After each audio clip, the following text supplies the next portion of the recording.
All right, so here is the third problem on our worksheet. And again, we have, please excuse my dear Aunt Sally. Remember, parentheses, exponents, multiply and divide are tied. So one is not better than the other. You go left to right, and add and subtract are tied. So one, again, is not have more power than the other. They're equal, so you go left to right. All right, so let's look at our fraction bar acts as a grouping symbol. So parentheses stands for all types of grouping symbols in this acronym. So I have multiplication, and some people are tempted to do that first, but division and multiplication are the same. I could take 8 times a half, or I could take 8 divided by 2.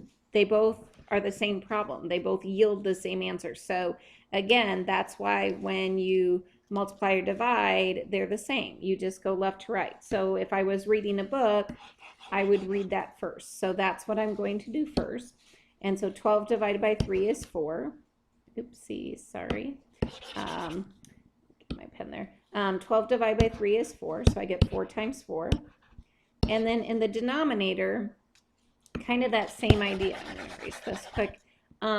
When addition and subtraction, you can't say adding is more powerful than subtraction because they're really the same thing. If you have 8 minus 2 or 8 plus a negative 2, that's the exact same problem mathematically. So add and subtract are tied because in essence, you can write the problems the same way, and same with multiply and divide. You can create problems either way that do the same mathematics. They might not look the same, but in essence, they are the same.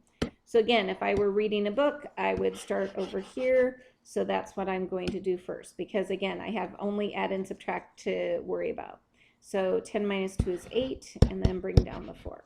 All right, again, this is a grouping symbol, so I can do something in the numerator and something in the denominator. So 4 times 4 is 16, and 8 plus 4 is 12, and both the top and bottom are simplified, so the numerator is simplified to 16, denominator is simplified to 12.